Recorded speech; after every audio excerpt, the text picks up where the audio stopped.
हमारे साथ कुछ खास मेहमान इस चर्चा में शामिल हो रहे हैं। हम समझने की कोशिश करेंगे, जानने की कोशिश करेंगे कि आज प्रधानमंत्री का देश के नाम संबोधन जो होने वाला है उसमें किन किन बातों का जिक्र हो सकता है। हमारे साथ विजय सोनकर शास्त्री जी जो कि बीजेपी के राष्ट्रीय प्रवक्ता हमारे साथ जुड़ चुके हैं। हमारे साथ साधना भारती जी कांग्रेस की प्रवक्ता हमारे साथ जुड़ चुकी हैं। हमारे साथ राजीव रंजन जेडीयू की प्रवक्ता हमारे साथ जुड़ चुके हैं। घनश्याम तिवारी जी समाजवादी पार्टी के प्रवक्ता जुड़ चुके हैं। मैं सबसे पहले विजय सोनकर शास्त्री जी आपके पास आ रहा हूं।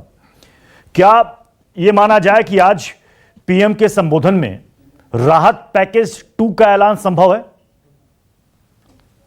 देखिए प्रत्युष जी, मुझे ऐसा लगता है कि अभी जो चर्चा आप लोग कर रहे थे उस चर्चा में कुछ दम है, क्योंकि देश में पहली बार गरीबों की सरकार है, गरीबों की हित चिंतक सरकार है और देश में इस प्रकार की सरकार है जो जन संकल्प की बात करती है, जो जन समर्पण की बात करती है और जो जन सहयोग के बल पर चलती है। तो मुझे ऐसा लगता है कि जो एक गरीबों के बारे में जो अभी तक चिंता की गई है, जो 3 महीने से लगातार जो विपरीत परिस्थिति बनी हुई थी, उस विपरीत परिस्थिति में कैसे कम से कम लोगों को तकलीफ हो उसकी पूरी व्यवस्था की गई थी और मेरे ख्याल से उसमें सफलता भी प्राप्त हुई है। और प्रधानमंत्री जी बार बार लोगों के बीच में आकर के उन्होंने जिस तरह से उत्साहवर्धन किया है, लोगों में एक जिज्ञासा पैदा किया है कि लोग इस विपरीत परिस्थिति में डट करके और जम करके खड़े रहे, आत्मविश्वास के साथ खड़े रहे और ऐसा भी हुआ। लेकिन कुछ ऐसी बातें, मतलब आप कह रहे हैं कि आज उनके ऐलान में गरीबों पर फोकस होगा। साधना जी बराबर। मैं एक बात और जोड़ना चाहता था कि आज केवल कोरोना की वजह से एक विपरीत परिस्थिति नहीं है, बल्कि देश में सामरिक दृष्टि से भी कुछ समस्याएं, संकट दिखाई यानी चीन पर भी बोलेंगे, चीन पर भी बोलेंगे प्रधानमंत्री। मेरे ख्याल से संप्रभुता, आंतरिक एकता, अखंडता। साधना जी ठीक है विजय जी मैं समझ गया आप जो कहना चाह रहे हैं। साधना जी, विपक्ष लगातार कहता है हर मुद्दे पर कि प्रधानमंत्री सामने क्यों नहीं आते, प्रधानमंत्री देश के सामने आकर अपनी बात क्यों नहीं रखते। हालांकि मन की बात प्रधानमंत्री करते हैं, लेकिन आप लोग कहते हैं कि मन की बात के अलावा जिन मुद्दों को विपक्ष उठा रहा है उस पर आकर के बात करें। आज तो प्रधानमंत्री खुद 4 बजे देश को संबोधित करने वाले हैं। आपको क्या लग रहा है किन मुद्दों पर फोकस होगा? देखिए, ये भाजपा प्रवक्ता की बात सुन के बड़ा अचरज होता है। ऐसा लगता है कभी सोचा ना था कि ऐसा भी दौर आएगा कि झूठ को सच के बाजारों में बेचा जाएगा। तो मैं पूछना चाहती हूँ भाजपा के प्रवक्ता से, क्या आप खुद बताइए, क्या कर्ज के तले आत्महत्या करने वाला किसान मजदूर कर्ज युक्त होकर कभी आत्मनिर्भर बन पाएगा? क्या आप ये बात कर रहे हैं कि हमने बड़ी व्यवस्था की? क्या व्यवस्था की? प्रवासी मजदूरों को मारने की व्यवस्था रोडों पे की थी, वो देखा था जनता ने। और ये धारावाहिक चलते रहे। आप लोगों ने क्या किया? बीच में नहीं बोलूंगा भाजपा के प्रवक्ता से हमने भी आप पर अत्याचार नहीं, मैं बीच में नहीं बोली, आप तो व्यक्तिगत एंकर महोदय आप ही ने समझाइए। देखिए मैं बीच में, विजय जी देखिए एक एक करके बोलेंगे, सबकी बात समझ में आएगी, मेरी भी समझ में आएगी, जो लोग इस वक्त देख रहे हैं न्यूज़ 24 उनको भी समझ में आएगी। एक सेकंड विजय जी आपने अपनी बात रखी, अब दूसरे को भी बोलने दीजिए। साधना जी अपनी बात रखिए। साधना जी अपनी बात पूरी कीजिए। केवल भाजपा, केवल आरोप, केवल प्रत्यारोप। अरे आप ये बताइए कि आज क्या मोदी जी बोल सकते हैं? उम्मीद है कि जो धारावाहिक चल रहा था, पहले अनप्लैन्ड लॉकडाउन का धारावाहिक, फिर 20 लाख करोड़ का निर्मला सीतारमण जी का रोज शाम को 4 बजे का धारावाहिक, फिर फूल बरसाने का धारावाहिक, फिर थाली बजाओ घंटी बजाओ धारावाहिक। इस धारावाहिक से हटकर मोदी जी अपने मन की बात बहुत कर ली। मोदी जी अब जन के मन की बात कीजिए। अब भाषण की नहीं, राशन की आवश्यकता है। राशन देने का काम कीजिए। और चीन के लिए तो मैं हमेशा ये कहती हूँ कि क्या कहते हो, मेरे भारत से चीनी टकराएंगे? अरे चीनी को तो हम पानी में घोल घोल पीट जाएंगे।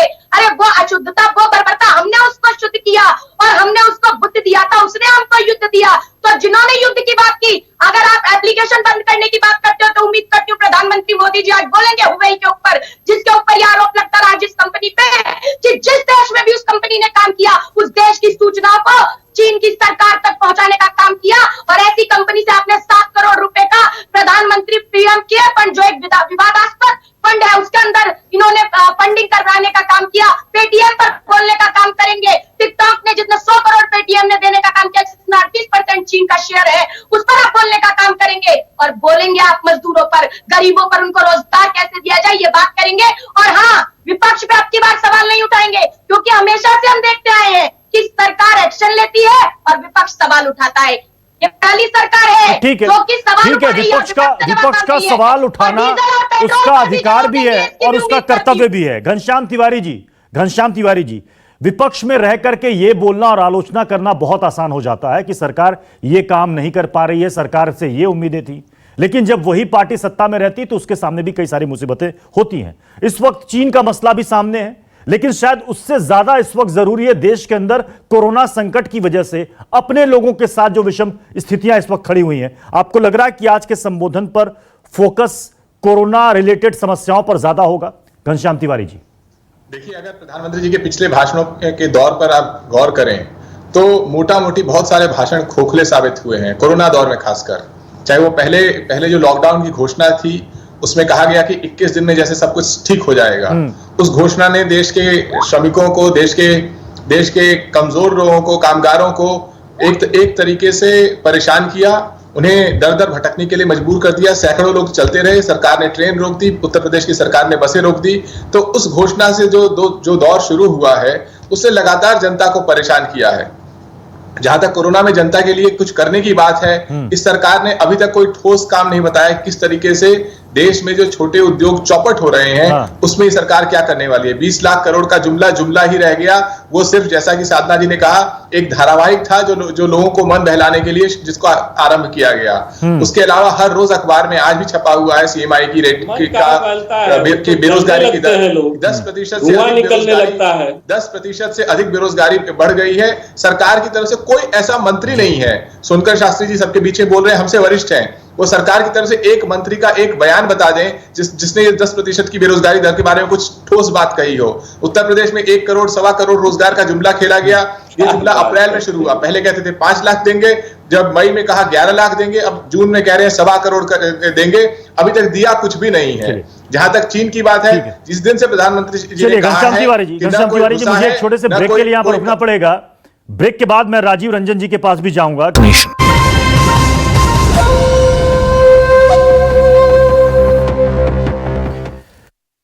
तो ठीक अब से आधे घंटे के बाद प्रधानमंत्री नरेंद्र मोदी देश को संबोधित करने वाले हैं और सूत्रों के हवाले से जो खबर है उसके मुताबिक आज के संबोधन में प्रधानमंत्री गरीब कल्याण योजना के बारे में कुछ ऐलान कर सकते हैं। जो योजना की स्कीम आज खत्म हो रही है और इसको बढ़ाने के लिए राज्य सरकारों ने अपील की है केंद्र से कि इसको आप 3 महीने के लिए और बढ़ाएं। तो थोड़ी देर के बाद पता चलेगा प्रधानमंत्री अपने संबोधन में क्या कहते हैं, किन बातों पर उनका फोकस रहता है। हमारे साथ लगातार खास मेहमान बने हुए हैं। मैं अभी इस वक्त सीधे रुख करूंगा राजीव रंजन का, जेडीयू के प्रवक्ता हैं। राजीव रंजन जी, अभी तक जो बातचीत हुई है विपक्ष लगातार ये कह रहा है कि अब जो राहत पैकेज का ऐलान सरकार के द्वारा किया गया इस कोरोना संकट काल में, वो तो सिर्फ एक एपिसोड, एक धारावाहिक था, इससे किसी को कोई फायदा नहीं हुआ। देखिए, सबसे पहले प्रत्युष जी ये शब्दार्थ टिप्पणी है और अपोजिशन के बौद्धिक दिवालियेपन को तो पूरा देश देख रहा है और शायद यही वजह है कि संकट की घड़ी में देश या सीमा पर भारत चीन के संबंधों को लेकर जिस तरीके से विपक्ष ने बयानबाजी की है, मुझे लगता है उन्हें अवसर भी पहचानना नहीं आता है और जनता इस तरह की भूमिका को कतई स्वीकार नहीं करती है और इसका नुकसान कांग्रेस, समाजवादी पार्टी या ऐसे जो भी राजनीतिक दल हैं उनको होता है। और शायद ये जन भावनाओं को समझ पाते तो ऐसे ही बातें नहीं करते, लेकिन जनता से कोई मतलब नहीं है। कोरोना काल ने तो कई ऐसे भी बहाने भी इनको दे दिए कि अब तो वर्चुअल प्लेटफॉर्म के नाम पर केवल खानापुरी ये लोग कर रहे हैं। दरअसल जनता के बीच जाने का साहस इनका कोई बड़ा नेता नहीं करता है और इसीलिए कोरोना को लेकर के पूरी दुनिया ने भारत के प्रबंधन को सराहा।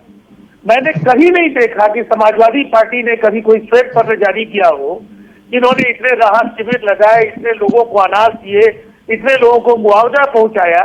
कांग्रेस के नेताओं की हालत तो यह है कि अगर इन्होंने कोई ट्रेन दी, आप कांग्रेस की माननीय प्रवक्ता महोदया इतना अनुशासन जरूर रखिए कि अभी उंगली उठाने की जरूरत नहीं, अभी तो आधे घंटे के बाद मैं जुड़ा ही हूँ, अभी धैर्यपूर्वक सुन लीजिए, उसके बाद बात कीजिएगा।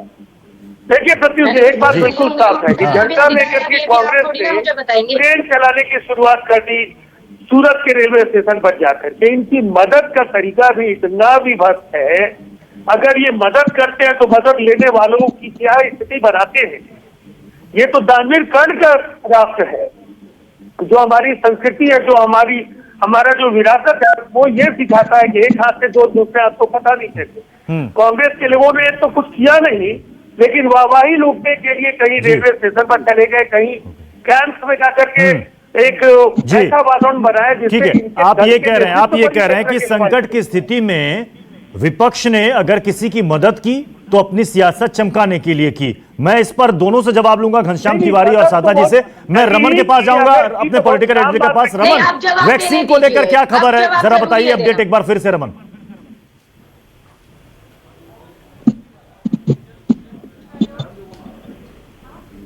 रमन, क्या मेरी आवाज जा रही है? वैक्सीन को लेकर जो पीएम ने इस वक्त बैठक की है, क्या अपडेट आ रही है?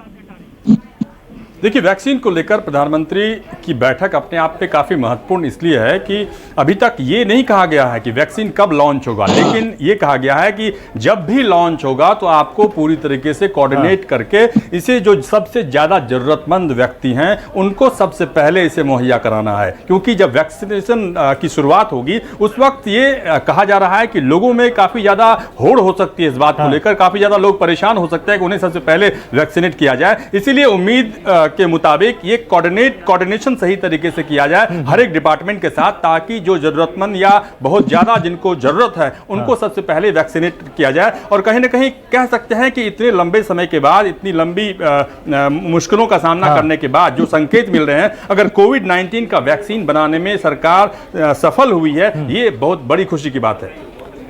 चलिए, साधना जी, मैं आपके पास आ रहा हूं। आपने राजीव रंजन को सुना, वो ये कह रहे हैं कि इस कोरोना संकट काल में भी विपक्ष सिर्फ और सिर्फ अपनी सियासत चमकाना चाहता है, मदद करके ये बताना चाहता है कि देखिए हम कितने बड़े मददगार हैं। देखिए, बड़ा अजीब लगता है, अब उंगली उठाना भी इनको परेशानी हो जाती है, जबकि मैं बीच में नहीं बोल रही हूँ तब भी। और ये जो कह रहे हैं मदद की बात, तो मदद तो आप ये बताइए कि हम अगर राहुल जी रोड पे उतरे तो निर्मला सीतारमण जी बौखलाने लगी, कहने लगी अरे आप सड़कों पर उतर कर क्यों इनसे बात करने जाते हैं मजदूरों से, क्यों नहीं इनका बोरिया बिस्तरा लेके इन्हें घरों तक छोड़ाते हैं। हमने कहा हम वो भी कर लेंगे, लेकिन आपको 2024 के बाद यही मजदूर आपको ये सत्ता से सड़क पर ले आएंगे। हमने महारसोई अभियान चलाया उत्तर प्रदेश में, ये कहते हैं मदद नहीं की। हमने आपको बसेस दी तो आप बसेस लेते नहीं, आप झूठी बातें भ्रामक चीजों का प्रचार करने पर लग जाते हैं। दूसरी बात मैं कहना चाहूंगी बहुत जरूरी, ये लोग इस तरह की बातें करते हैं, अरे हम सियासत कर रहे हैं मदद करके, और आप जो Bharatiya Janata party virtual rally कर रही थी, भारतीय अब आप बीच में नहीं बोल रहे, अभी हमारी मर्यादा है, अभी हमारी मर्यादा है, आपकी मर्यादा का पैमाना नहीं पकड़ना है। अब आप बीच में मत बोलिए, अब आप बीच में मत बोलिए, अब आप बीच में मत बोलिए राजीव जी, ये तरीका नहीं है, ये तरीका नहीं है। मैंने उंगली उठाई तो बड़ी परेशानी है आपको, आपको उंगली उठाई तो परेशानी है, आपको सवाल बौखलाइए मत, जवाब दीजिए, जवाब दीजिए, बौखलाइए मत, बौखलाइए मत आप। अरे हम कहते हैं प्रधानमंत्री का चीन पर बयान, रक्षा मंत्री और विदेश मंत्री से विपरीत है, तो आप कहते हैं कि क्या कह दिया। मर्यादा का पालन सवाल भी ना उठाए, सवाल भी ना उठाए, सवाल भी ना उठाए। एक सेकंड साधना जी, एक सेकंड रुक जाइए। घनश्याम तिवारी जी, जेडीयू ने ये पूछा कि समाजवादी पार्टी ये बता दे कि अपने स्तर पर समाजवादी पार्टी ने इस कोरोना संकट काल में क्या मदद की लोगों को। कि पैसा खुदा तो नहीं, खुदा की कसम खुदा से कम भी नहीं, वो भ्रष्टाचार की बात करते हैं। एक सेकंड साधना जी, अहंकार खत्म कीजिए। ठीक है, आपने अपनी बात बोल रही है। घनश्याम तिवारी, जो मैंने सवाल किया उसका जवाब दीजिए। तो जवाब आप देखिए, जेडीयू जो भी सवाल करना चाहे कर सकता है, लेकिन सच ये है कि आज बिहार में 10 लोगों को रोजगार देने का भी जेडीयू के पास कोई प्रमाण नहीं है, एक इंडस्ट्री खोलने का जेडीयू के पास प्रमाण नहीं है, स्कूली शिक्षा को बेहतर करने का कोई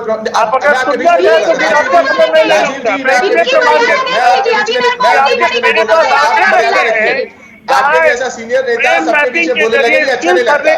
आपके जैसा सीनियर नेता सबके पीछे बोले लगे, ये गलत बात है। अपनी बात बताइए, मैं तो बताने के लिए तैयार हूं, मैंने अपना ब्यौरा दे दिया। हाँ, अपने समय पर बोलिए। पहली बात, भारतीय जनता पार्टी का माहौल ये है और इंडिया का माहौल ये है, एक तरफ झूठ और पाखंड की भारतीय जनता पार्टी है और दूसरी तरफ उसके कायर सहयोगी हैं। पेट्रोल डीजल के दाम बढ़े, जेडीयू ने एक शब्द नहीं बोला, क्या उसी पे बोल रहे हैं? प्रधानमंत्री जी ने जो कहा उसमें जेडीयू ने एक शब्द नहीं बोला। घनश्याम देश में तिवारी जो जी इतने तो मजदूर, बाहर के सैकड़ों फैक्ट्री को कोई मजदूर सरकार पैदल चले, नहीं है। जेडीयू ने एक शब्द मुझे नहीं एक बोला। बात बता दीजिए, जो आपकी 80 सरकार के मजदूर समय कामगार देश के ट्रेन में बाकी मर गए, राज्यों के उसमें जेडीयू ने मुकाबले एक शब्द नहीं आप बोला। वैट कितना परसेंट जब लेते थे? बिहार का वो दृश्य आप सबको देश याद को ये है, बताइए जब वो ना, लड़का आपकी मिला सरकार था, जेडीयू ने एक शब्द नहीं बोला। तो एक तरफ पाखंडी और भारतीय जनता पार्टी है, कितनी और भी दूसरी मुनाफा तरफ देती दूसरी नहीं है। तरफ कायर और नाकारा जेडीयू जैसी पार्टियां हैं जो एनडीए में सहयोगी दल की भूमिका भी नहीं निभा रही है, बिहार में अच्छी सरकार चला रही है। इन्होंने 15 साल में एक सेकंड विजय सोनकर शास्त्री जी काफी देर से मुस्कुरा रहे हैं, चर्चा को सुन रहे हैं। विजय सोनकर शास्त्री जी, आपने देखा आज राहुल गांधी ने फिर से वो वीडियो ट्वीट किया है जिसमें वो बार बार न्याय योजना का जिक्र कर रहे हैं। वो कह रहे हैं कि हमने प्रधानमंत्री से रिक्वेस्ट किया है 6 महीने के लिए न्याय योजना को लागू करें, 7,500 रुपए गरीब परिवारों को मुहैया कराए ताकि वो अपना खर्च चला पाए। देश में डिमांड क्रिएट होगा, धीरे धीरे लोगों की स्थिति सुधरेगी। विजय सोनकर शास्त्री जी, क्षमता है तो मजबूत विपक्ष में आप ठीक लगता है कि एंकर है, आपसे विपक्ष में रह सकते हैं, तो विपक्ष में रहने का कारण क्यों है? हमने एक सेकंड साधना जी घनश्याम तिवारी जी, एक सेकंड शांत हो जाइए घनश्याम तिवारी जी, को खोखला करने वाली ये पार्टी, ठीक है घनश्याम तिवारी जी, एक सेकंड क्या किया विजय सोनकर शास्त्री जी, जो मैंने सवाल किया उसका जवाब दीजिए। न रोजगार देते हैं, न शिक्षा बेहतर करते हैं, न कमजोरों की मदद ठीक है घनश्याम तिवारी जी आपने अपनी बात रख ली, मैं विजय सोनकर शास्त्री जी से सवाल कर रहा हूं। विजय सोनकर शास्त्री जी जवाब दीजिए। हाँ, सवाल कीजिए। मेरा सवाल सीधा था, राहुल गांधी जो कह रहे हैं न्याय योजना 6 महीने के लिए लागू कर दीजिए, 7,500 रुपए गरीब परिवारों को दे दीजिए। वो कह रहे हैं कि बार बार हमने प्रधानमंत्री से रिक्वेस्ट की है, सरकार कहती है कि हमारे पास पैसे नहीं है। सरकार ऐसे कहती है कि उनके पास पैसे नहीं है, पैसे नहीं होते तो 20 लाख करोड़ का पैकेज घोषित होता। इस प्रकार की बातें कम से कम आप मत करिए। अब देखिए चिल्लाएंगे, 1 रुपया भी। साधना जी एक सेकंड आपने अपनी बात रख ली, विजय सोनकर शास्त्री जी बोलिए। देखिए मैं स्पष्ट रूप से कह रहा हूं कि राहुल गांधी अपरिपक्व व्यक्ति हैं, वो सही ढंग से प्रश्न भी करना नहीं जानते, किसी को प्रश्न करने से रोका नहीं जाता, लेकिन कुछ लोगों के ऐसे प्रश्न होते हैं जिसका जवाब ही नहीं देना चाहिए। अब देखिए ना किस प्रकार से उनका आगे का ट्वीट देखिए, फिर बोलेंगी ये पर्सनल कमेंट मत कीजिए ना, क्यों नहीं जवाब राहुल देना चाहिए गांधी की विपक्ष तरह को? परिपक्व मानसिकता जवाब है ही नहीं तो अलग बात बताइए, पर्सनल कमेंट मत कीजिए। बोलो नहीं बोलेंगे ना, पर्सनल कमेंट क्यों करेंगे? बोलो, क्या और तरीका है? बोलो। क्यों नहीं राहुल जी सवाल पूछे? अपना संस्कार पेट्रोल दिखलाओ। डीजल के दाम आसमान पर कर दिया आपने, 820% बोलो, मुनाफाखोरी कर रहे हैं आप। एक सेकंड। आपने जमीन पर किसी को कुछ दिया नहीं, सरकार 15 मुनाफाखोरी लाख कर रही आएंगे। है। बहस बहुत ज्यादा गर्म हो रही है, थोड़ा सा एक गिलास पानी सबको पी लीजिए। एक छोटे से ब्रेक के लिए मुझे यहां पर रुकना पड़ेगा, ब्रेक के बाद लौटूंगा, इस चर्चा को आगे बढ़ाऊंगा। अब ज्यादा देर बचा नहीं है, 4 बजे प्रधानमंत्री का संबोधन होने वाला है, उसमें सारी बातें क्लियर हो जाएंगी कि प्रधानमंत्री आज देश को किन मुद्दों पर अपनी बात रखना चाहते हैं। नमस्कार, मैं हूं मानक गुप्ता। अगर आपको हमारा ये वीडियो पसंद आया हो तो इसे लाइक और शेयर जरूर करें, और हां, हमें सब्सक्राइब और फॉलो करना ना भूलें ताकि आप देश और दुनिया की कोई खबर मिस ना करें। तो जुड़े रहिए हमारे साथ और देखते रहिए News 24।